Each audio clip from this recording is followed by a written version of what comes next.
Muito bem, estamos ao vivo, mais uma vez, com mais uma edição do Conjectura. Você que chega para nos acompanhar, é muito bem-vinda e muito bem-vindo. Hoje nós estamos na nossa live de número 41, para falar sobre ética e desastres. Esse tema que é pouquíssimo abordado, eu diria, tanto na filosofia quanto talvez nas ciências humanas, de um modo geral. E, para tanto, hoje nós contamos com a presença do professor Charles Fieldhouse, da Universidade Estadual de Londrina. Bom dia aí a todos. Bom dia, professor Charles. Obrigado por ter aceitado o nosso convite. E, como sempre, né, estamos bem acompanhados aqui de nosso amigo, companheiro, professor Wayne César. Bom dia, Wayne. Bom dia, Danilo. Muito obrigado, professor Charles, por estar conosco. Muito obrigado a você que vai chegando à nossa live, já sabe, nossa live semanal do Conjectura. Você já conhece, mas não custa repetir. Nós somos um projeto, um programa de difusão, de promoção e de defesa das ciências humanas. A nossa ideia aqui é que a cada semana, ao recebermos um convidado de alguma das áreas e das várias áreas das ciências humanas, você possa ter acesso ao modo como o conhecimento é produzido neste grande e amplo campo do saber, você possa conhecer e tomar conhecimento dos resultados das pesquisas que esse campo realiza. Esse é um dos nossos objetivos. E para que a gente o alcance, é muito importante que você compartilhe a nossa live no momento em que ela ocorre. Portanto, está acompanhando, está conosco, compartilhe a nossa live e, claro, participe da nossa live, você pode enviar seus comentários, questões, a gente vai fazer uma discussão hoje importantíssima, a cada semana, obviamente, mas, bom, o tema do desastre e da ética estão aí na pauta do dia, e você pode seguramente participar e contribuir para essa discussão por meio dos comentários. Então, bom, muito bem-vindos todos. Exatamente, Wayne. É claro, lembrando que por sabermos que nem todos têm condições de nos acompanhar no momento em que a live ocorre, então nós deixamos os programas registrados para serem assistidos posteriormente, e você consegue acessá-los através dos links que são deixados aqui nessa publicação. Temos aqui o link que vai direcionar você ao nosso canal do YouTube, e caso você queira apenas ouvir o áudio do programa no formato de podcast, você tem também o link para nos acompanhar no Spotify. Então, pedimos, por gentileza, se possível, você nos acompanhar nessas outras redes sociais, também no Instagram, que é por onde fazemos as publicações, as divulgações, etc. Professor Charles, então, eu gostaria de passar a palavra para você, mas antes de entrarmos propriamente no tema, eu pediria que você, por gentileza, se apresentasse para os nossos espectadores. Então, primeiramente, Danilo e Wayne, obrigado pelo convite em participar dessa live. Então, eu sou professor da Universidade Estadual de Londrina desde 2009. Então, eu trabalho na UEL com pós-graduação e graduação, né? Na pós-graduação, mestrado e doutorado em filosofia. E eu tenho, doutorado na Universidade Federal de Santa Catarina, e eu fiz um pós-doutorado, um estágio pós-doutorado na Alemanha entre 2014 e 2015, na Universidade de Halle. Na época, eu estudei o pensamento de Schiller e Kant sobre a questão do papel dos sentimentos na moralidade. Quanto ao projeto de pesquisa, atualmente eu tenho um projeto de pesquisa que eu estou traduzindo umas resenhas, a Paz Perpétua do Kant, de 1796 a 1800. São resenhas do Schlegel, do Fichte, do Gores, então alguns autores que durante o tempo de vida do Kant responderam. Então, meu tema é direito internacional nesse momento, mas junto a isso eu tenho trabalhado também em questões como essa, ética em desastres. Eu tenho até mesmo um grupo de pesquisa que a gente trabalha esse tema a cada 15 dias, a gente tem um encontro desse grupo de pesquisa, e a gente até organizou, mais ou menos um mês atrás, o primeiro colóquio Ética e Desastres. Então, a gente tem um plano de primeiro semestre, ano que vem, organizar mais uma edição desse evento. Então, acho que uma apresentação, antes de entrar no tema, seria isso. Eu posso passar do tema agora, exatamente? Sim, por gentileza. Bom, então, essa questão ética e desastre, eu acho como o Danilo, acho que ressaltou lá no começo da fala, eu diria que é um tema um pouco abordado dentro da história da filosofia. por exemplo, essa semana mesmo eu participei do Colóquio Habermas e eu começava exatamente falando desse ponto que na história da filosofia a gente tem talvez o terremoto de Lisboa de 1755 como o primeiro grande evento que a filosofia foi se dedicar a algum tipo de desastre, né? Então, lá a gente teve Voltaire, Rousseau discutindo aquela hipótese do Leibniz lá de que nós vivemos no melhor dos mundos possíveis a partir daquela catástrofe lá que matou grande quantidade de vidas, né? Então, isso, por sua vez, já traz uma questão filosófica que eu acho que é pertinente, assim, quando a gente vai discutir um tema em filosofia, é sempre relevante entender o que a gente está falando. Acho que se a filosofia tem uma contribuição importante em qualquer assunto aqui, na verdade, eu conto uma ideia que um filósofo chamado Richard Hare coloca em alguns textos dele, essa ideia de que o que a filosofia pode ajudar? Então, ele vai discutir na bioética, na teoria política, então ele discute essas questões. Se a filosofia vai discutir um tema, que tipo de contribuição a filosofia pode dar? E uma dessas contribuições é esclarecendo os termos do debate. Então, acho que antes que a gente vá discutir qualquer assunto, ética e desastre. O que é um desastre? O que se trata isso? E por que o termo em si tem alguma relevância filosófica? Então, eu vou apresentar uma definição de uma autora que eu tenho trabalhado bastante, até no grupo de estudo, que é chamada Naomi Zak. Ela escreveu um livro chamado Ética para Desastres, em inglês. Esse livro não tem tradução, o livro é de 2009. E assim, antes de apresentar uma definição definitiva de desastre, ela começa apresentando algumas dificuldades que ela encontrava em relação a esse tema, né? Então, ela vai dizer, por exemplo, que se você pegar a maneira como a mídia americana, por exemplo, aplica a palavra desastres nas suas notícias, nas suas reportagens, é possível perceber uma tendência um pouco preconceituosa na maneira como o termo é empregado, porque às vezes um acidente de automóvel que mata uma pessoa nos Estados Unidos é um desastre, e um desastre natural que mata 300 pessoas na China não é um desastre. Então, parece haver algum tipo de assimetria na maneira em que o termo é empregado. Então, por isso que uma definição ela acaba sendo interessante. Eu vou ler agora rapidamente uma definição que eu tenho anotado aqui, que eu traduzi do texto da Naomi Zak, e depois eu posso discorrer um pouco sobre ela. Então, a Naomi Zak ela vai defender um desastre como sendo um evento, ou uma série de eventos, né, que causa danos ou mata um número significativo de pessoas, ou então prejudica severamente ou interrompe suas vidas diárias na sociedade civil. Desastres podem ser naturais ou o resultado acidental ou deliberado da ação humana.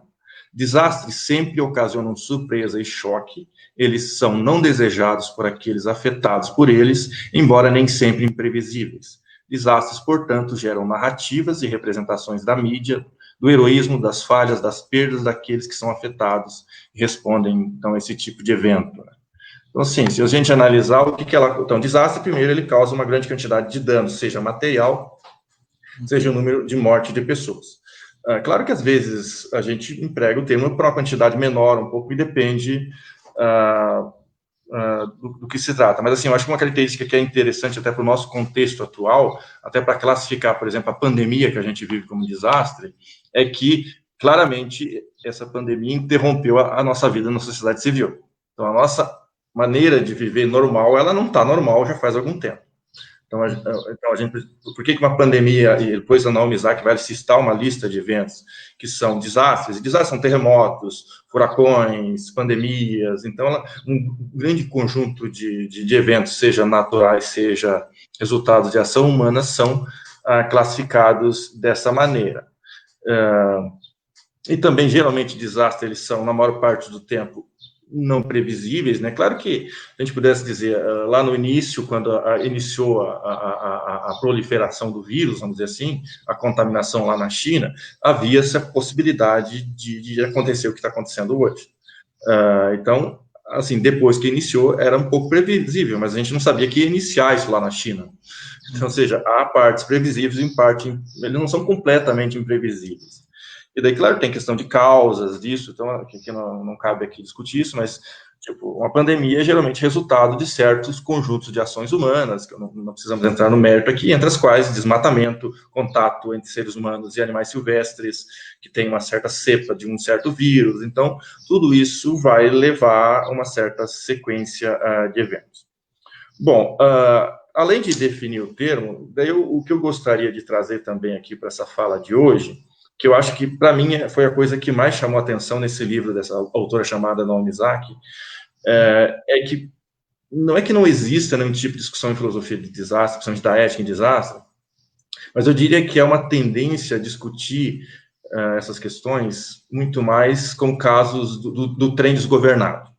Assim, é muito comum, então, ou seja, não é que não exista discussões disso, mas existe uma certa vinculação de desastre com cenários de trem desgovernado.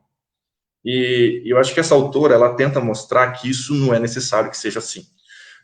Particularmente se a gente presta atenção a dois tipos de questões éticas.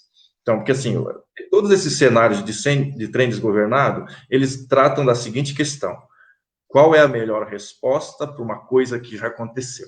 Ou seja, eu tenho um trenzinho lá que está sem freio, que eu tenho que escolher se eu vou matar 5 ou se eu vou matar uma pessoa. Então, é sempre uma decisão desse tipo em que eu tenho que escolher entre dois males. Então, eu não tenho opção a não ser escolher entre dois males. Só que o que a Naomi Zak vai ressaltar, e que eu acho bastante interessante, é que existe a tal da história da preparação. Então, existe o momento da resposta, que é depois que o evento já aconteceu, ou na iminência que está de acontecer, ou seja, então, quando, por exemplo, seja o governo brasileiro, o governo da Alemanha, perceberam que havia alguma coisa lá na China, então eles já estavam no momento da resposta, porque eles já sabiam que poderia acontecer um evento de pandemia. Só que a questão interessante também para essa autora é o que os governos fazem antes de acontecer qualquer um desses eventos. Então, que tipo de preparação ocorre antes do evento acontecer? Então, você tem que... Eu às vezes cito um exemplo muito, talvez, chulo, estrúxulo, que é o exemplo do Titanic, né? O Titanic zarpou com essa ideia de que ele nunca ia afundar, né? Então, ele zarpando com a ideia que ele não quer afundar, ele zarpou com uma quantidade muito pequena de botes salva-vidas. Então, boa parte das pessoas que morreram no naufrágio do Titanic morreram porque não tinha bote salva-vidas suficiente. Então, não houve uma preparação suficiente, porque o dono da embarcação e, sei lá, os órgãos que regulavam, se é que tinha isso naquela época, não exigiram que houvesse botes para todas as pessoas. Claro que depois do Titanic e outros desastres marítimos como esse, o que aconteceu? Hoje os barcos são obrigados a ter botes, pelo menos para todo mundo. Em alguns casos até mais do que a tripulação. Então, ou seja, houve um progresso na preparação, entendeu? Para o desastre, nesse sentido. Então, hoje é mais fácil lidar com naufrágios por causa disso. Mas por que essa distinção também é importante? Assim, de maneira filosófica geral. Porque se a gente pensa só na resposta, é muito comum a gente vincular a situação de desastre com o estado de necessidade. Uhum.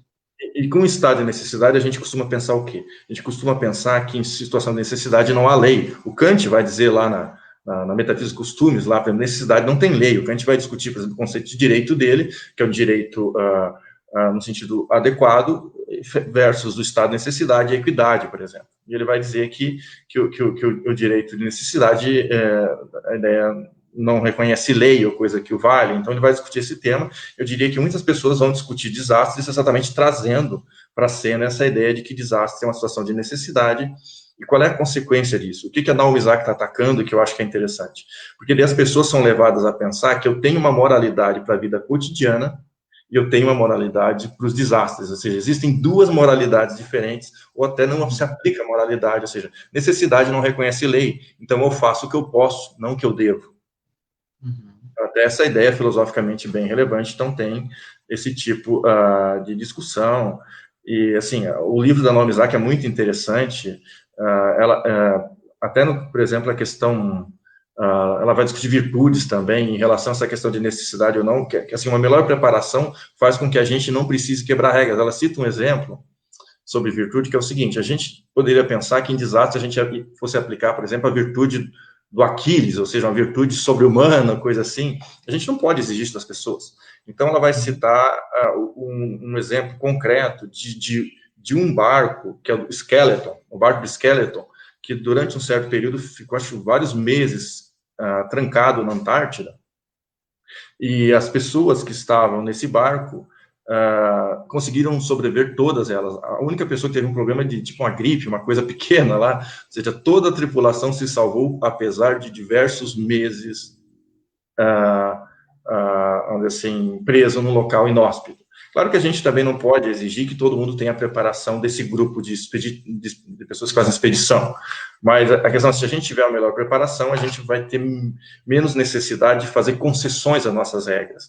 Porque um outro exemplo extremo, que é muito lembrado no livro dela, é, por exemplo, o caso da equipe de rugby do Uruguai, que num certo momento o avião caiu nos Alpes chilenos, e durante esse momento eles tiveram, por exemplo, que adotar o canibalismo como um tipo de prática de sobrevivência, ou seja, não mataram ninguém, mas eles acabaram se alimentando de corpos humanos que estavam ali, porque era a única comida que eles conseguiam obter naquele momento. Claro que a discussão, a gente poderia discutir se isso é um tabu, se isso é uma questão ética ou não, mas o fato é que eles não pensaram, eles tiveram que quebrar as regras normais para sobreviver, enquanto o Skeleton, não. O Skeleton, seu grupo, não precisou. Então, é um pouco isso a ideia aqui que ela está trazendo, ou seja, a ideia de que, se a gente tem uma preparação adequada, a gente pode não precisar ter uma resposta menos exigente. E uma outra questão que ela levanta, que é muito importante, a preparação, ela não pode se orientar pela ideia de que eu não vou salvar todo mundo. Então, aqui uma outra questão que é muito interessante do livro dela é a seguinte: a gente também, muitas vezes, pensa, e isso não é uma coisa comum. Por exemplo, essa doutoranda tem uma doutoranda que cita no meu texto, Laís, da administração. Então, ela diz que entrevistou pessoas da área de desastre, que lidam com isso, e muitas pessoas, de fato, pensam que desastre é assim mesmo, vai ter que fazer concessão, etc. Ok, até pode ser que desastre sempre tenha essa característica, mas a questão é, eu posso me preparar sob a suposição de que eu vou salvar apenas um grupo de pessoas? Eu posso sair com o Titanic só com uma parte de botes? Ou eu tenho que sair com todos os botes? Entendeu? Ou seja, quando eu vou fazer uma preparação para um evento de desastre, seja ele qual for, eu tenho que preparar na ideia de que todas as pessoas podem ser salvas. E pode aparecer uma variável ali, e daí, claro, eu vou ter que ver como fazer isso, mas daí ela também defende que as regras para lidar com essas situações de que eu vou ter que escolher quem vai ser salvo, que elas sejam discutidas durante a preparação. Ou seja, que eu também discuta durante o processo de preparação. Porque o que acontece? Se eu deixar as decisões para quem vai ser salvo, por exemplo, eu vou fazer uma triagem. Então, ou seja, se um desastre não tem recursos suficientes, eu vou ter que fazer uma triagem. Esse é salvo, aquele não é. Tá, quem é que tem poder para isso? Quem é que tem capacidade para tomar uma decisão correta sob pressões tão grandes? Então, ela defende que a gente deveria, ainda no momento de preparação, fazer uma deliberação ampla sobre como agir se isso acontecer, para que até que as pessoas sejam cientes que, se chegar em certos casos extremos, a ideia é que não chegue, mas se chegar, que a decisão seja uma decisão unânime, vamos dizer assim, que todos concordem que escolher tais pessoas em tais casos seria o melhor cenário. Não sei, eu acho que inicialmente são essas questões. Eu não sei quanto tempo eu já falei. Sim, mas tenho já algumas questões para fazer, professor. Já foi bastante elucidativa a sua fala inicial. Mas eu gostaria de, assim, a minha primeira questão retornaria à própria definição de desastre que você nos trouxe, pelo seguinte motivo. Você disse, né, essa definição, salvo engano, da Naomi Zaki, né, que desastre é um acontecimento que causa danos ou mata um número significativo de pessoas, e ele pode ser de diferentes ordens, posso assim dizer, né, tanto de ordem natural, ou por resultado acidental, ou por uma sequência de eventos, como é o caso da pandemia, né? Mas em algum momento você disse também por um resultado deliberado.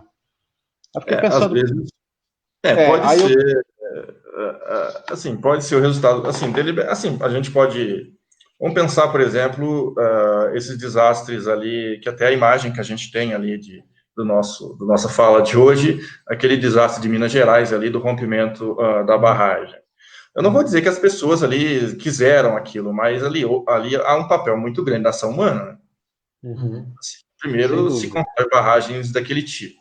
Segundo, não se faz as devidas as devidas fiscalizações, provavelmente, não se faz as devidas, como é que se chama, manutenções, porque, assim, isso não é, assim, tão normal acontecer dessa maneira, assim. E no Brasil, aconteceu, acho, 2, assim, em sequência, quase, aí, nos últimos anos. Sim, teve Brumadinho, né, algum tempo depois. Então, né, a gente teve, assim, vamos pensar assim, mesmo a pandemia aqui, a gente está adotando práticas que a ciência diz que aumentam o risco de pandemias. Ou seja, quando a gente começa a entrar adentro nas florestas tropicais, como é o caso do Brasil, e começar a destruir ela, a gente, como na África, a gente começa a aumentar o contato das pessoas com animal silvestre. Esses animais silvestres, muitas vezes, eles carregam vírus específicos ou cepas específicas de um determinado vírus. Então, a gente está aumentando a probabilidade. Assim, não quer dizer que o ser humano sozinho é culpado, mas a gente está aumentando as chances de algo acontecer que é um desastre. A mesma coisa, quando eu saio com menos barcos salva-vida do que eu preciso para as pessoas, a quantidade de mortes do Titanic, ela é, em boa medida, resultado de ação humana. Entendi. Não dá para acusar apenas o destino. Não sei se você está entendendo. Assim. Sim, não, agora ficou mais claro, porque quando você mencionou na definição por resultado deliberado, o que me veio à mente é que justamente o resultado ele foi almejado em algum dado momento. Então, a separação que eu estava querendo fazer seria o seguinte: pensar que 2 exemplos que envolvem a física nuclear, né? Se vocês podemos pensar no desastre de Chernobyl, que foi uma sequência de responsabilidades que resultou naquilo, e nós podemos pensar em Hiroshima e Nagasaki, Segunda Guerra Mundial. Isso não pode ser considerado um desastre segundo essa definição. Então, acho que assim, Danilo, é que assim, Hiroshima e Nagasaki, não seria possível pensar nisso como assim, claro que você pode, talvez eu usaria o termo catástrofe em vez de desastre nesse caso. Acho que claro que eu não sei se eu deveria defender bem essa minha vinculação à catástrofe, mas eu acho que se aplica mais. Claro que foi deliberado nesse cenário, mas ali eu acho que assim, por exemplo, é um outro tipo de situação desse assim, no caso de Hiroshima e Nagasaki, a pergunta é: será que é justificado ou não? Inclusive, o John Hall, esse tema de direitos dos povos, por exemplo, ele vai defender que não foi justificado dadas as circunstâncias do conflito militar. Então, claro que assim, outra coisa acho que esse teu exemplo traz interessante é que muitas vezes muitos aspectos da ética em desastre têm semelhanças com o da ética na guerra. Assim, por exemplo, a questão da triagem que eu falei agora há pouco, na verdade, os autores que discutem ética em desastre, eles tomam como modelo a triagem militar. Então, eles vão discutir a triagem num evento de desastre a partir de um evento que é mais corriqueiro, né? Porque uma guerra era mais comum do que um desastre. Sim, deixa eu participar aqui. Eu também estava nessa linha, Danilo, essa noção da definição. Quero voltar aqui ainda, Charles, então, ainda a definições de termos. Quando apareceu a figura do deliberado, eu pensei imediatamente assim, bom, tem uma espécie de desastre que a gente pode chamar, o desastre político. Aí nos termos mais ou menos que o Danilo, político. Aí traz a figura da guerra, mais ou menos nos termos do que o Danilo falou, mas aí você, no seu comentário, já foi mais além. Não exclusivamente político, nós mesmos, deliberadamente, por certos comportamentos, né? Acaba, eventualmente, que a gente, assim, quando a Naomi está falando em deliberado, é que a gente pode adotar práticas que a gente sabe que vão dar em resultados desastrosos e a gente não faz nada. Assim, é difícil pensar, por exemplo, como lidar completamente com uma pandemia que a gente está vivendo, mas eu diria que algumas práticas poderiam ter melhorado o cenário brasileiro lá no começo, assim, como eu disse, eu não sei em que medida, mas assim, a gente precisa talvez discutir, assim, o que aconteceu, mas a gente talvez possa, a partir dessa experiência que a gente teve, porque a pandemia não vai ser a primeira. A gente tem que pensar que isso, na verdade, é o que me leva a discutir ética em desastre, que a gente tem que pensar que a gente tem que aprender com os erros. A gente tem que aprender com o que aconteceu errado e daqui para frente a gente pensar o que teria sido uma atitude mais responsável de governantes, por exemplo, em relação a essa pandemia que a gente vive agora, que é um tipo de desastre. Eu diria que deveria ter sido feito um fechamento de fronteira lá no começo, anterior e começado a fiscalizar melhor quem entrava. Assim, algum tipo de... Assim, se fosse, por exemplo, Londrina, que é a cidade que eu moro, eu sei que algumas das primeiras pessoas que chegaram a aparecer contaminadas aqui, foi caso de pessoas que vieram da Espanha. Então, seja bem provável que a gente tenha tido uma infecção, não sei, eu não conheço o histórico de Londrina, não li esses detalhes, mas não é improvável que a gente tenha recebido algum tipo de infecção direta da Europa para cá, né, de pessoas que retornaram, assim, não estou culpando ninguém, não está de culpar ou não culpar, a questão é que as sociedades deveriam se preocupar em fazer um tipo de mini quarentena, a pessoa chega no Brasil, ela fica esperando num local, sei lá, o pessoal, poderia acontecer do governo, a sociedade, criar uns hotéis ali, para as pessoas esperarem, fazer um examezinho ali, esperar uma semana, 2 ali, e depois volta para casa. Não, seria uma das respostas possíveis, né? Assim, otimizaria a resposta, não a preparação, otimizaria a nossa resposta, por quê? Porque daí a gente teria brecado o processo, o gatilho inicial. Perfeito. O que eu estava querendo dizer era assim, na linha do que a Naomi trouxe, parece que é uma definição bastante ampla de desastre, e isso é bom. Mas olha... Eu queria pensar num elemento que eu senti falta, e aí eu queria saber se isso faz algum sentido, tanto na definição dela, ou para você, já vinculando com uma questão seguinte, que é, assim, na sua apresentação mesmo, fica muito evidente a noção de preparação ou previsibilidade, né? Então, parece que a chave vai muito por aí. Mas eu queria saber o seguinte, não caberia na definição de desastre uma espécie de elemento surpresa? Não, mas isso tem também... Psicológico. Então, mas eu quero dizer assim, se esse elemento surpresa, em alguma medida, quer dizer, ele deve ser mantido porque parece que desastre também é isso, né? Necessariamente, aqui do ponto de vista lógico, eu quero saber se de algum modo ele é uma surpresa.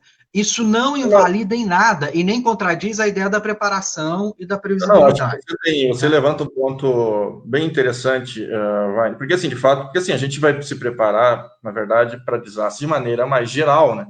Isso também é um aspecto que eu não falei, que a autora vai falar, é que a preparação ela tem que ser geral. Porque eu nunca vou saber em mínimos detalhes como é que uma coisa vai acontecer. Então, sei lá, vou me preparar para um desastre, pensar em enchente, por exemplo. Eu também cito, às vezes, nos grupos, assim, tem cidades como Santa Catarina, por exemplo, que tem uma frequência muito grande de enchentes, né? Eu não criticando nenhum prefeito aqui, mas assim, a impressão que dá é que essas coisas se repetem e você não vê nenhum tipo de atitude no sentido de otimizar a capacidade dessa população a resistir a esse tipo de evento, ou que o estrago de uma enchente dessa seja menor a cada vez. Assim, parece que assim, é tido como esse evento só nesse lado imprevisível que você falou. Tem esse aspecto imprevisível. Ninguém sabe com certeza quando vai chover muito. Mas mesmo que eu não saiba quando vai chover muito, porque eu não faço um desvio no rio ali, que eu sei que vai aumentar a precipitação de chuva naquele momento, eu desvio aquela água para um outro lugar por um tempo, e assim, mesmo que não resolva todo o problema, mas vai reduzir o nível da água e vai atingir menos pessoas. E, assim, essa é uma outra questão que a gente traz no grupo de estudo, que outro dia alguns membros do grupo trouxeram, a questão de economia de recursos financeiros, assim, porque assim, se gasta bilhões, às vezes, por ano para responder a desastres. Se gasta muito pouco dinheiro para se preparar para desastres. E assim, se a gente gastasse um pouquinho mais de dinheiro na preparação em desastre, a gente teria menos tragédias, menos perda tanto de vidas quanto financeiras, porque às vezes a destruição é grande. Mas assim, também olhando para a definição aqui que eu tinha falado, porque ela vai falar de duas coisas. Eu acho que eu também estou focando muito no acidental, né? Porque ela vai falar no resultado acidental da ação humana, mas a gente pode pensar que também tem resultado deliberado. Daí são casos mais graves. Vamos pensar o seguinte: uma empresa, uma indústria que joga detritos tóxicos no rio. Isso não é acidental. Claro. Ou a falta de manutenção nas barragens também. Não é acidental, é previsível que... Isso não é algo meramente acidental. Claro. Isso tem o deliberado nesse nível criminalmente. Interessante até falar desse crime, porque exatamente no último dia do grupo de estudo a gente foi discutir exatamente como o direito lida, né, com essas questões de responsabilização. Então, claro que foi só um dia, mas, assim, existe já discussão porque, assim, cada vez mais o direito tem achado pessoas para responsabilizar por esses eventos. Porque exatamente o direito está percebendo que essa preparação está ausente. Então, em alguns casos, inclusive, tem a questão da responsabilização objetiva. Em alguns casos, você não interessa, você é o órgão responsável, você deveria cuidar disso. Charles, desculpa. Pode ir, Wayne, pode ir. Depois não vou. Você, vai lá. Então, tá bom. Não, porque eu queria fazer uma pergunta mais voltada para o aspecto ético mesmo, né? Porque durante a sua exposição você fez muito bem essa diferença entre a preparação e a resposta. Em um dado momento você disse que os critérios que deveriam ser utilizados na resposta deveriam ser decididos no momento anterior, justamente na preparação. Porque nós sabemos que na resposta, há um envolvimento muito maior, eu diria até do ponto de vista assim, das paixões mesmo, né? As pessoas elas ficam emocionalmente afetadas pelo acontecimento, e isso poderia, de alguma forma, influenciar ou distorcer os juízos morais que elas poderiam levantar para determinar, né, para onde os esforços deveriam ser direcionados, ou quem nós deveríamos salvar, como que nós vamos utilizar os nossos recursos, enfim. Eu queria ouvir você um pouco a esse respeito, e queria saber se existe uma espécie de diretriz geral que a gente possa se basear na estipulação desses critérios. Só para citar um exemplo prático, né, nós recebemos também aqui no Conjectura o professor Darley da UFSC, e ele faz parte de um grupo de pesquisa que tem pesquisado as questões bioéticas relacionadas à Covid, e eles já elencaram uma espécie de critérios ou diretrizes para o direcionamento dos recursos, inclusive da vacina, né? Priorizando profissionais de saúde, priorizando pessoas que estejam mais vulneráveis. Eu queria saber se, no que tange aos desastres, existe alguma... Como que está a discussão nesse sentido? Bom, com certeza deve ter coisas também mais avançadas, assim, acho que é uma boa pergunta, assim, em relação eu tratei um pouco da triagem ali, mas são discussões, assim, sobre o procedimento de escolha nesses cenários, por exemplo. Claro que tem questões éticas também específicas. Por exemplo, esse livro dessa autora que eu trabalho, ela vai discutir todas as principais teorias éticas. Então, ela vai mostrar que aspectos da teoria da virtude é importante, que aspectos a ética kantiana, que aspecto utilitarista. Então, ela é uma autora que ela mostra que todas as correntes morais, ela não é não tem uma única corrente filosófica central. Mas eu já volto a isso. Em relação à triagem, na apresentação que eu fiz essa semana, eu tratei desse tema dos desastres em Habermas, o que está ocorrendo, eu coloco o Habermas ainda hoje é o último dia ainda. Mas, assim, então, ali na minha fala do evento Habermas, que eu fui falar exatamente o papel da esfera pública, né, exatamente na determinação desses critérios de triagem. E na minha fala também, eu trouxe, por exemplo, porque assim, você tem que fazer uma triagem, é o quê? Você tem que fugir, você tem que dizer, você vai tratar a partir do princípio da igualdade, todo mundo, ou não. Então, mas se você tem que fazer triagem, você vai ter que, algumas pessoas vão ficar de fora. Mas daí, assim, você vai ter a questão da prioridade, quem vai receber prioridade? Segundo a Naomi Isaac, se a gente não fizer essa discussão na preparação, a gente deveria usar a sorte ou a chegada como critério. Porque qualquer outro critério seria uma escolha de alguém naquele momento, e como você falou, nublado pelas pressões do momento, ele poderia tomar uma decisão equivocada. Mas daí você poderia, assim, discutir à luz da esfera pública. Eu discuto, por exemplo, um pouco a teoria do House e como é que ela poderia ser incorporada, um pouco aí, alguns aspectos, exatamente nessa questão da triagem. Essa é a minha fala de ontem. Então, o House vai falar do princípio da diferença, por exemplo.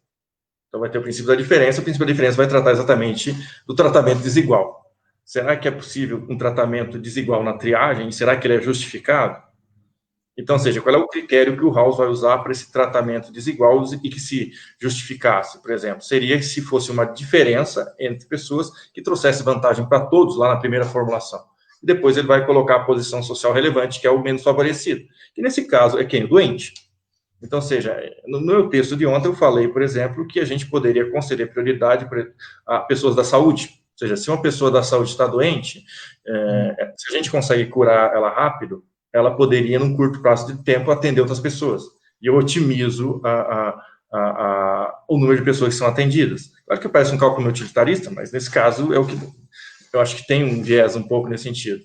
Mas seria uma maneira de pensar no caso da triagem, ou seja, de a gente primeiro conceder prioridade a algumas, sei lá, pensar bombeiros que podem ter um papel importante num desastre, também podem ser uma posição, sei lá, porque é um incêndio ou um vulcão em erupção, provavelmente pessoas como bombeiros, policiais, etc., podem ser pessoas que sejam importantes de conceder algum tipo de prioridade. Ou seja, não tem uma resposta, assim, eu acho, absoluta, porque você vai ter que ver de que desastre se trata. Então, assim, nessa parte da triagem em si.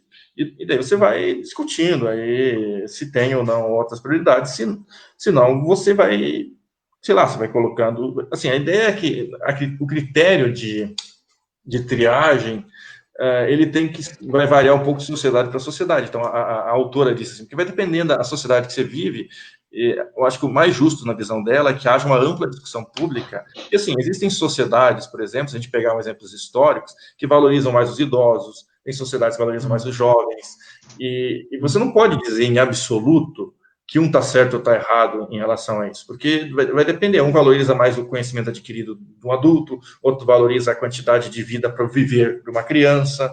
Então, assim, eu acho que vai ser uma questão um pouco, que tem uma certa variabilidade aí de contexto, claro, dentro de certos limites, e que eu acho que essa visão da esfera pública como critério, ela permite dimensionar isso. Mas, assim, regras específicas, a gente ainda não chegou nisso em relação à triagem, tá, Danilo? Mas sobre as teorias morais, então, para fazer uma pincelada sobre isso, então, por exemplo, essa autora, ela vai dizer, assim, acho que ela dá um lugar para Kant, por exemplo, ou uma ética deontológica, vamos dizer assim, na medida em que ela tenta, por exemplo, manter que a ética do desastre é a mesma da ética da resposta, ela tenta, de alguma maneira, dizer, ou seja, as regras deontológicas, os deveres que a gente tem no momento de normalidade devem também ser vigentes no momento de um desastre, assim. Agora, não sei se vou lembrar me fugiu o nome de um filme, mas ela vai discutir um filme muito interessante, mas agora eu não lembro o nome especificamente, esse é o problema, em que tem um pai, então é um filme que é um filme de apocalipse, um filme desses apocalipse da vida aí, e nesse filme existe um pai e uma criança.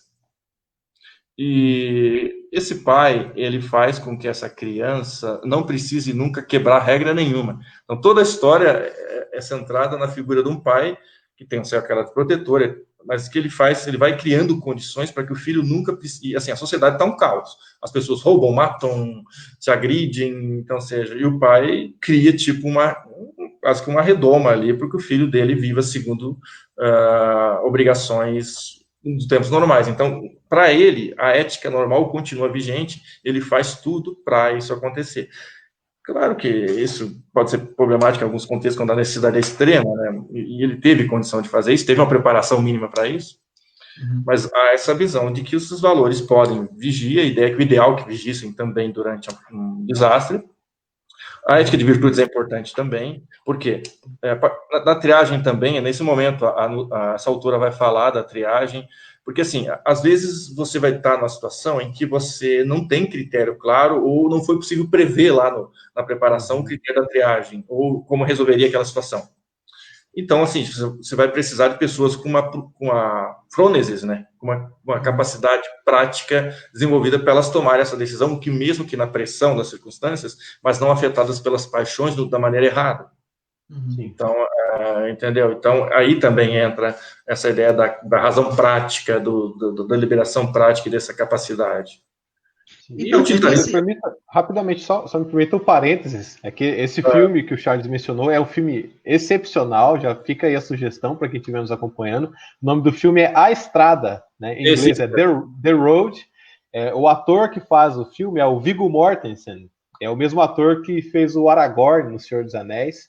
Mas esse é um filme extremamente interessante, porque ele retrata dessa relação do pai com o filho, e mostra também como que a sensibilidade moral do filho é afetada por essa circunstância apocalíptica, né? E mostra como o pai vai sofrendo também por causa dessa dessensibilização do filho ao se deparar constantemente com, né, pessoas que estão sem comida, né, com áreas devastadas, enfim. Eu só queria fazer esse parênteses, porque esse filme é muito bom, vale muito ser assistido. Wayne, você queria fazer um comentário? É na linha do que ele acaba de dizer e na linha do que eu dizia. Quer dizer, eu quero retomar ainda a questão um pouco definitória do que eu chamei de elemento surpresa ou inesperado. Dizer, em primeiro lugar, que esse elemento ou esse inesperado em nenhum momento depõe contra a necessidade ou obrigação moral da preparação, e que a preparação modifica muito o estado geral das coisas, mas quero dizer que, vamos supor, então, se não for o caso exatamente, vamos supor, então, que todo e qualquer desastre, por melhor que estejamos preparados, ainda assim traz um elemento surpresa, portanto, inesperado, portanto, uma dimensão sobre a qual nenhuma preparação, por melhor que ela seja capaz de contornar totalmente. Bom, por que eu estou fazendo essa construção? Porque justamente a gente chega nisso que eu vou chamar de moralidade de exceção, que você colocou, né? Bom, e aí, no momento de desastre, existe uma moralidade de exceção ou não? Lembrar que moralidade de exceção ainda é moralidade. Então, não significa dizer que, bom, no momento da exceção não há moralidade. Aí, Charles, eu acho que a questão é o que você está trazendo agora, essa coisa das correntes ou teorias éticas. Aí você disse que estudou Kant, aí você citou Richard Hare, aí você disse que a Naomi faz essa discussão. Eu queria que você talvez nos auxiliasse um pouco, numa explicação um pouco mais metodológica, pelo menos sobre essas duas grandes correntes, que seria a ética deontológica, kantiana, a ética do dever, e a chamada ética prática, porque você trouxe no seu resumo, e me parece, aí quero que você confirme ou não, que no caso dessa moralidade de exceção, ou portanto no caso de desastre, parece que a ética prática é a que melhor fornece meios. Então, pondere aí o que está exagerado, o que está errado nisso tudo. É que assim, Vene, é que a ética prática, na verdade, assim, da maneira como eu entendo, ética de desastres é um campo da ética prática, assim, inclusive, já que o Danilo citou, por exemplo, o Darley aí, tem um livrinho que é tanto do Darley, do Lamar e da Maria de Lourdes, lá da UFSC, né, então, é chamado O que você precisa saber sobre ética, né, então, logo no começo desse livrinho, eles fazem um tipo de uma, vamos dizer assim, não sei se é taxonomia, talvez taxonomia não é o termo correto, mas uma classificação das partes da ética, vamos dizer assim. E eles vão dizer que existe a ética normativa, que são essas correntes que eu falei, né? Existe a metaética, que é um conjunto de questões a respeito do estatuto epistêmico, ontológico dos enunciados morais, e isso também tem no campo da ética de desastre discussões sobre isso, tá? Eu não tive tempo ainda, mas nos grupos já está aparecendo essas discussões, assim, eu só não tenho maturidade suficiente ainda para entrar nesses aspectos, assim, porque a gente está entrando em textos novos, a gente agora encontrou outros textos e está começando a adentrar nesses autores, e tem o que eles chamam de ética aplicada, que eu acho que é o que você está chamando de ética prática, que é, por acaso, o nome da obra do Peter Singer, que é exatamente um livro dedicado muito mais a questões concretas do que apenas teorias. Então, o que o Singer faz, de boa medida, é defender, claro, uma certa visão do utilitarismo preferencial ali, mas a partir de exemplos, na verdade. Ele foca muito mais nos casos e nos problemas concretos de ética. E eu acho, então, que a ética, desastre, é um campo de ética aplicada. Então, não é que eu diria, assim, que a ética prática ajuda, não. Na verdade, é um campo da ética prática. Acho que a ética é um campo da ética prática, por quê? Porque são questões muito complexas e que a gente tem que pegar as teorias e tentar ver como é que elas vão responder melhor a isso. Por exemplo, o livro da Naomi Isaac, que no grupo a gente está meio no consenso, é quase a bíblia já dessa área, porque as pessoas, assim, a gente começou a ler um outro texto, e o texto que a gente leu, não nessa vez agora, na vez anterior, o autor gastou o texto, um capítulo inteiro, para criticar Naomi Isaac. Então, quer dizer que se alguém está escrevendo num outro livro sobre ética em desastre, um capítulo para criticar alguém, é porque alguém já se colocou como uma base para a discussão, né? Então, a gente percebe que mesmo em aspectos que não parecem, ele está defendendo posições diferentes sobre os assuntos. Então, vamos pegar a questão da virtude, por exemplo, só para você ver como ela pega e aplica. Então, ela vai mostrar qual é o tipo de virtude. Então, é ética aplicada, porque se você pega, tá, a virtude é importante para o desastre, mas qual virtude? Então, ela vai citar, vamos dizer assim, eu poderia colocar se a gente pegasse o Aristóteles, eu acho que todo mundo deve lembrar o Aristóteles, lá, Ética Nicômaco, ele vai fazer diferentes tipos de graus de caráter, né? Então, nós vamos pegar só os bons, né? Mas lá ele tinha os caráteres maus, vamos dizer assim, e tinha, sei lá, fraqueza da vontade, não é fraqueza da vontade, na verdade, é acrasia, né? O termo que ele usava. Mas você tem a virtude, tem a virtude heróica, sobre-humana, coisa assim. Então, essa autora, ela vai também tentar mostrar que existem diferentes graus de virtude. Assim, você pode pensar, por exemplo, uma figura de virtude heróica é o Aquiles, né? Então, talvez a gente pudesse dizer que o Skeleton e a equipe dele, daquele barco que ficou preso nas geleiras lá, então essa equipe é quase para nós normais aqui uma virtude heróica. Assim, é uma preparação para desastres que provavelmente poucos de nós conseguiríamos ter. Então, exigir que todas as pessoas tenham esse grau de desenvolvimento das suas capacidades para enfrentar as adversidades de um desastre, seria exigir virtude demais de uma pessoa. Seria uma virtude inacessível para nós. Mas, assim, talvez como essa do filme, que o The Road ali, que é um outro exemplo que ele cita, que ela cita no livro, já é uma coisa mais plausível.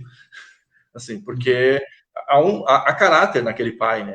Ou seja, é um pai que tem caráter e tenta, dentro das circunstâncias factíveis, fazer com que, ou seja, se manter dentro da moralidade.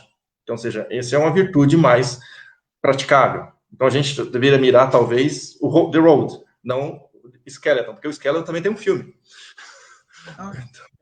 Então, ou seja, também tem um filme sobre essa expedição dele. Então, se você pegar os dois filmes para comparar, seria muito, assim, fazendo teoria prática aplicada, então a gente diria, qual é a virtude aplicando que seria mais adequada para esse tipo de questão? É a virtude mais próxima desse filme, porque tem traços mais humanos médios. Assim, então, assim, eu não sei se é a mesma coisa você poderia pensar, talvez, em relação a outras teorias, assim, que tipo de universalismo você iria cobrar num tipo de... assim, uma questão que ficaria, por exemplo, durante um desastre, roubar é 100% errado? Eu acho controverso isso, por exemplo, porque vamos supor que você é um pai, uma mãe, e tem um filho passando fome. E você não tem outra alternativa senão furtar algum alimento para dar para essa criança. Talvez você arque com as consequências legais depois disso aí, mas dizer que eticamente é completamente errado esse tipo de coisa é questionável, talvez, assim. Então, acho que são questões de ética aplicada que vai colocando problema para as teorias morais kantianas, ou também, sei lá, vai ter outros casos, outros exemplos que vão colocar problema ao utilitarismo, talvez, e coisas do tipo, eu não lembro muito agora, mas todas as teorias vão ter que se defrontar com dificuldades que os desastres vão colocar, né? Eu não sei se eu respondia também. Não, perfeito, assim, era mais um comentário nessa linha mesmo. Se eu entendi bem, talvez, assim, te ouvindo, parece inclusive isso, né? E isto chamado desastre deve inclusive ser uma fonte, aí não sei, de uma nova reflexão ética, né, ou moral, quer dizer, que vai cruzando essas teorias todas, né? É porque, assim, aqui, até quando ali o Habermas deu uma entrevista sobre a pandemia atual, ele disse que o que essa pandemia fez é que nós, cidadãos normais, precisássemos pensar sobre questões que antes eram de especialistas, né? Então, eu acho que a mesma coisa, os desastres, eles se tornaram mais previsíveis. Talvez, assim, embora eles sejam imprevisíveis, mas o incremento do conhecimento humano, porque, assim, a gente está falando em preparação, mas a gente só pode falar em preparação porque as tecnologias estão melhorando. Se a gente não tivesse um conhecimento ampliado da realidade, ou seja, a gente consegue prever um ciclone, às vezes, a gente consegue prever um furacão hoje em dia. Então, ou seja, provavelmente, quando não havia tecnologias para fazer isso, o que você ia fazer?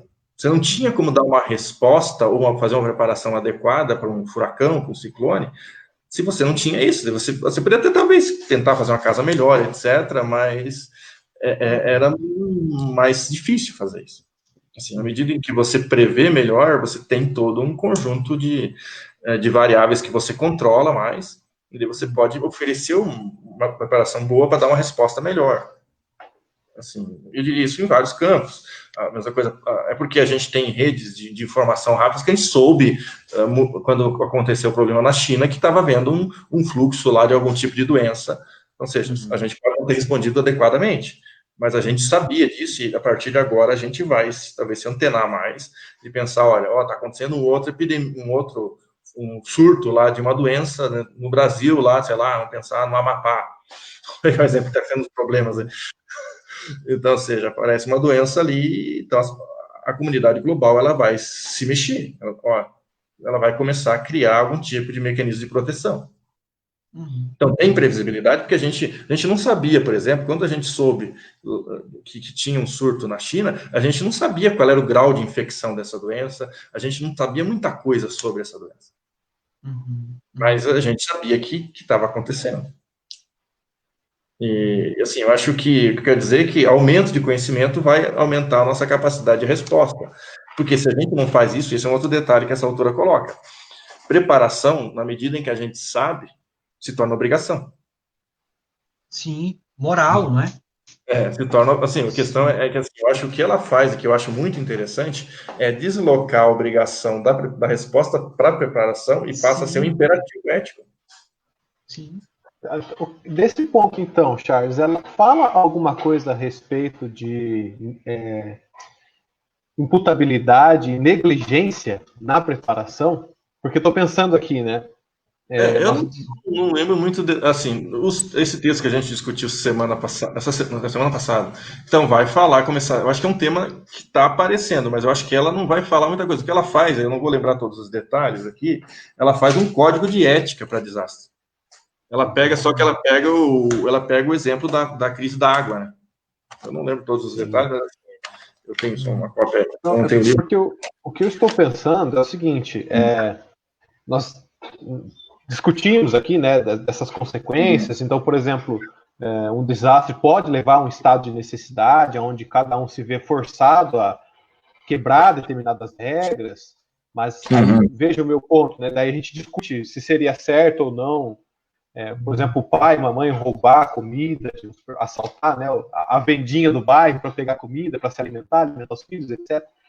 Mas eu fico pensando se isso é uma espécie de deslocamento, talvez, da questão maior, que seja a questão da imputabilidade.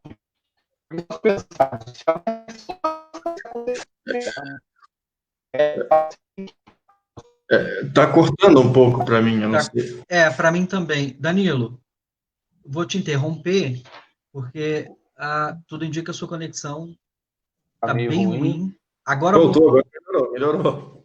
Você falava a gente ouviu o deslocamento da questão da imputabilidade. Tá.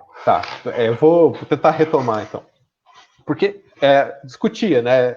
Pensar assim, qual é o tipo de moral adequada para o momento de desastre, para o momento onde talvez o estado de necessidade se apresente, né?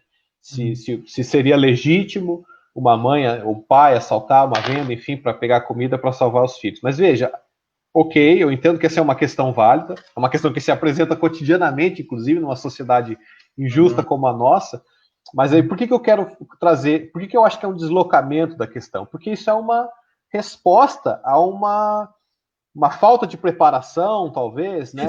Ou simplesmente a uma negligência na condução normal de uma operação, como foi o caso de Mariana, né? Ou no caso de Brumadinho. Ou seja, faz sentido nós imputarmos moralmente esses sujeitos que, dada a circunstância extremamente adversa, quebram determinadas regras, quando eles o fazem por resposta na verdade, a negligência de outros, né, que tinham poder maior, né, cujo impacto das ações reflete numa série de outras pessoas. Não sei se fui claro na minha questão. Danilo, eu entendi, assim, eu acho que, assim, nesse texto que essa autora, novamente me prender novamente essa autora que eu já estudei um pouco mais, que é a Naomi Zaki, tem um exemplo que ela traz que trata um pouco disso que você está falando, que tem a ver com canibalismo de novo, tá? Só que é um canibalismo mais qualificado, porque tem envolvimento de um crime, tá? Porque, assim, é um caso real, tá? Não é uma ficção, eu só não lembro aqui, não sei se eu vou conseguir achar aqui no texto rapidamente, não vou lembrar o nome, mas é a Inglaterra, o país. Então, é um naufrágio de um barco inglês. Daí, eu acho que 5, 6 pessoas permanecem num bote salva-vida durante algum tempo. Existia um jovem entre eles, né?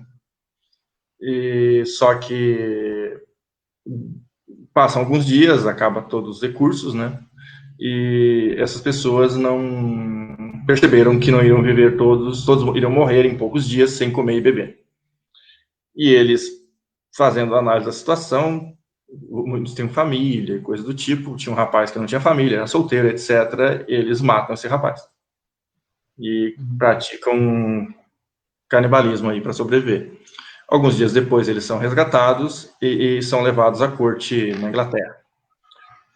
O tribunal, ele condenou eles, claro, pelo crime de assassinato, mas entendendo os detalhes das circunstâncias, ele trocou a penalidade por outra pena menor. Assim, eles foram fazer trabalhos, assim, coisas do outro tipo. Assim, eles não foram, assim, embora eles fossem considerados culpados, eles não deixaram de ser responsabilizados pelo que eles fizeram, mas as circunstâncias sobre as quais eles tomaram essa decisão foi considerado no tribunal como suficiente para permutar a pena. Então, assim, então eu digo, isso já acontece, e esse caso ele é antigo, tá? Esse caso não já deve ter mais de 100 anos, eu não lembro a data exatamente, mas é um caso bem antigo, então os tribunais têm tratado com questões desse tipo já há algum tempo. Então, assim, talvez respondendo a sua questão, se o pai ou a mãe, tem um barulho aí dos vizinhos, o pai ou a mãe, de fato, porque essa é a questão, né? Tem que ser um caso em que, de fato, haja necessidade extrema, né? Não sei se está atrapalhando muito, necessidade extrema de... Se for necessidade extrema, a gente compreende. De comer, etc. Porque se não for, não... Assim, mas isso traz uma outra questão que eu estava pensando enquanto vocês falavam, que, na verdade, eu acho que nosso cenário atual, pela primeira vez, trouxe muito evidentemente, porque os desastres, eles afetam diferentemente os pobres e os ricos. É uma questão que está se discutindo muito agora, o pessoal que vai discutir a situação da pandemia agora, até por isso, em boa parte, justifica no mundo inteiro esses tipos de ajuda que estão acontecendo, financeiras, né, para os países, porque, assim, a vida de uma pessoa de baixa renda é muito mais afetada que a vida de uma pessoa de alta renda. Assim, eu consigo fazer home office, eu consigo fazer a minha fala aqui em casa, tudo bem. Agora, muita gente tem que trabalhar, tem que submeter a um risco muito maior que as pessoas.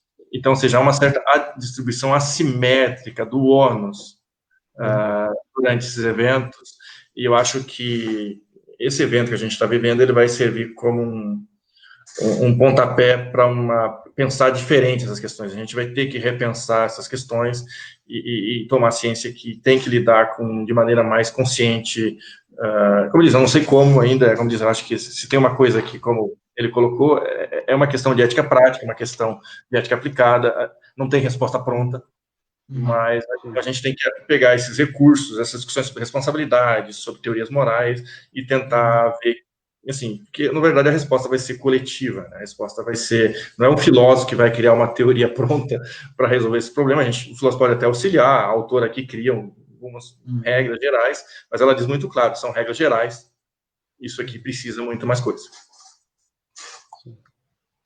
Me parece, só para fazer uma observação final, Charles e Wayne, que quando a gente entra no âmbito, aqui estou fazendo um parênteses já se distanciando propriamente do tema dos desastres, mas com uma observação sobre as teorias morais em geral, é que quando nós entramos no âmbito da ética prática mesmo, é muito difícil você estabelecer um princípio que seja universal, né? Ou que seja muito amplo, porque as circunstâncias elas são tão específicas e você tem uma série de elementos a considerar que é muito difícil você pegar apenas um critério e aplicar para dar o resultado. Danilo, eu acho que, assim, na verdade, o meu interesse, tanto que esse texto que eu escrevi, depois eu percebi que talvez o título não tenha sido muito feliz, mas que exatamente foi se o utilitarismo é a melhor corrente ética para desastre. Esse era o título do meu texto que eu escrevi aquela vez. Exatamente porque o que me incomodava é essa vinculação dos casos de desastre a problemas do trem desgovernado. Sim. Entendeu? E assim, meu ponto eu acho que todas as teorias morais têm coisas a dizer aí. Então, acho que não dá para pensar, porque assim, o problema é que, coisas, por exemplo, problemáticas aí, é que o utilitarismo pressupõe um controle das variáveis que a gente não tenta. Assim, eu acho que um pouco na fala do Vine ali, o utilitarismo, aquela postura dele, assim, eu sei tudo, eu calculo, assim, as coisas são mais complexas que esse cálculo matemático aí. Eu acho que é por isso que outros aspectos da moralidade, que outras teorias trazem, também são relevantes. Então, eu não tenho uma resposta pronta, mas eu acho que temos que olhar de vários pontos de vista essas questões, porque é muito pouca coisa ainda desenvolvida. Eu sei que a gente já avança, Danilo. Eu teria uma última questão só que eu preciso que o Charles responda, e ela é mais geral, assim, né? Me dirigindo ao Charles como um pesquisador da ética, da moralidade. O que eu penso, assim, Charles, que você trouxe hoje, né? Quer dizer, acho que fica muito claro que, por exemplo, a reflexão a respeito das teorias éticas, né? Ou a reflexão filosófica a respeito da moralidade avança, não é? Quer dizer, isso que você consegue mostrar, né? Quer dizer, e chega a um nível muito importante, inclusive de solução, né? De problemas e tal. De um lado. Mas eu queria saber o seguinte: esse avanço das teorias ou do pensamento parecem sofrer um golpe terrível. E aí eu vou assumir a responsabilidade do que eu vou dizer aqui agora. Por exemplo, quando você diz, olha, nós temos teorias éticas que estão chamando nossa atenção para o antes. Né? A gente é acostumado a responder posteriormente. Agora, quando a gente olha para o cenário de hoje, que nem posteriormente mais a gente está conseguindo responder. Estou pensando no governo brasileiro mesmo, assim, e tomo a responsabilidade que eu estou dizendo, não quero te envolver nessa posição, mas estou dizendo, como é que a gente... O que você me diria sobre o avanço da teoria ética e esse retrocesso enorme, sei lá, do ponto de vista político, da resposta posterior, inclusive? Assim, o que me vem à mente aí, quando você fala isso, assim, eu vou novamente aqui recorrer ao Hare, eu gosto muito do Richard Hare. Assim, o Richard Hare vai distinguir o pensamento moral em dois níveis. Um nível que ele vai chamar de intuitivo e um nível que ele vai chamar de crítico. Eu diria que as teorias morais operam no nível crítico, praticamente. Elas tentam construir sistemas teóricos para tentar explicar aquelas regras que a gente tem no nível intuitivo. Então, o que eu acho em relação ao cenário no qual a gente vive, assim, eu não sou tão pessimista. Claro que eu acho que a coisa é sofrível, é um pouco até, talvez entristeça a gente um pouco olhar para algumas coisas que a gente vê em relação a isso, mas às vezes eu acho que passar por isso é necessário para sair um pouquinho mais forte lá na frente. Eu acho que talvez o problema fosse que a gente pensava que tinha certas posições das pessoas consolidadas e não era assim. Então, acho que faz parte de um processo de amadurecimento. Claro que, assim, outras pessoas vão falar do crescimento de posições extremas no mundo, etc. É uma explicação possível que isso possa estar acontecendo, mas eu não vejo outra saída senão a gente enfrentar o problema. Assim, eu acho que houve um momento que a gente teve um predomínio muito forte de posições mais, talvez, esclarecidas em relação a certos valores, mas o problema é que tinha pessoas que corriam junto e que não tinham essa visão tão esclarecida, e elas ficaram com aquilo sem dizer, sem expressar e sem maturar, ou seja, essas pessoas também precisam passar por um processo de... Assim, eu tendo a tentar ver um pouquinho melhor, no sentido que eu acho que em algum momento elas vão perceber que o que elas estão falando não está certo. Assim, até que eu percebo, se você olhar assim para o que aconteceu talvez nas eleições, e eu vi pessoas mudando de posição, começando a criticar até pessoas que tinham votado, entendeu? Eu acho que é um processo lento, porque exige esse processo exatamente de transformar o crítico no intuitivo. Porque, assim, eu acho que o Hare fala é que o intuitivo ele tem um apelo emocional maior, ele tem um apelo porque, assim, às vezes a pessoa entende teoricamente, mas aquilo não está criando nenhum apelo de ação. Então, ou seja, porque o intuitivo, essas regras intuitivas, elas têm um apelo maior de seguir elas fazem com que a gente siga elas mais facilmente. Então, o que tem que acontecer, essas pessoas têm que perceber que é uma contradição entre o crítico e o intuitivo que elas estão falando, e daí para elas corrigir de nível imediato para mudar de direção. Assim, tentando dar uma resposta aqui mais teórica de um filósofo, mas eu acho que assim, eu sou um otimista, eu acho que eu tenho que acreditar, porque assim, achar que o ser humano também, algumas pessoas são assim, daí não dá também para discutir dessa maneira. Eu acho dizer, algumas pessoas pensam assim, pronto, não me parece o melhor caminho. Tô barulho aqui. Perfeito. Bom, Charles, eu gostaria de agradecer muitíssimo a sua participação, a sua presença aqui no Conjectura. Nós já encaminhamos aqui para o encerramento da nossa live, mas é claro, antes de finalizar, eu gostaria de pedir, então, para você deixar uma sugestão cultural para os nossos espectadores, alguma coisa que de repente você tenha apreciado durante o período da pandemia, pode ter a ver com o que conversamos ou não, fique à vontade. Eu sugeriria que as pessoas... Eu sugeriria filmes sobre desastre, porque eu acho que esses filmes eles alimentam a nossa imaginação sobre os temas que eu falei aqui. O filme Contágio, de 2011, esse filme The Road, A Estrada, aí também seria um filme interessante. O filme Lives, que é um filme sobre a equipe de rugby do Uruguai, que caiu no Chile. Então, esses filmes que vão trazer... por exemplo, um outro filme que parece não ter a ver com nada com desastre, mas que a autora discute aqui, é muito interessante, Snake on the Plane, ou seja, aquele filme que vai, um avião é cheio de serpentes lá. Então, são filmes que parece que são filmes até não muito, às vezes não tão bons assim, mas eles trazem questões interessantes, entendeu? Então, sei lá, são filmes que tratam desastre, porque eu acho que a arte tem um papel de, às vezes, até de comover as pessoas, de mexer com como eu falei, se a gente quer fazer essa mudança do crítico intuitivo, acho que uma maneira é pela arte. Sim, às vezes aquelas pessoas que têm um coração mais duro aí para ficar apegado a regras conservadoras, coisas assim, às vezes um filme desse pode dar uma balançada ali no emocional e ela abrir o olho, assim, é uma sugestão. Perfeito, mas é uma excelente sugestão. Bom, mais uma vez, Charles, te agradeço. Agradeço a você que nos assistiu no Conjectura, nos acompanhou. Nós retornaremos, então, na próxima quinta-feira, mesmo horário, mesmo local, às 11 horas, 11 horas da manhã, horário de Brasília, aqui na nossa página do Facebook. Deixo um abraço a você, Charles, um abraço a todos vocês e até a próxima semana. Obrigado, Charles. Tchau, tchau. Tchau, tchau, gente.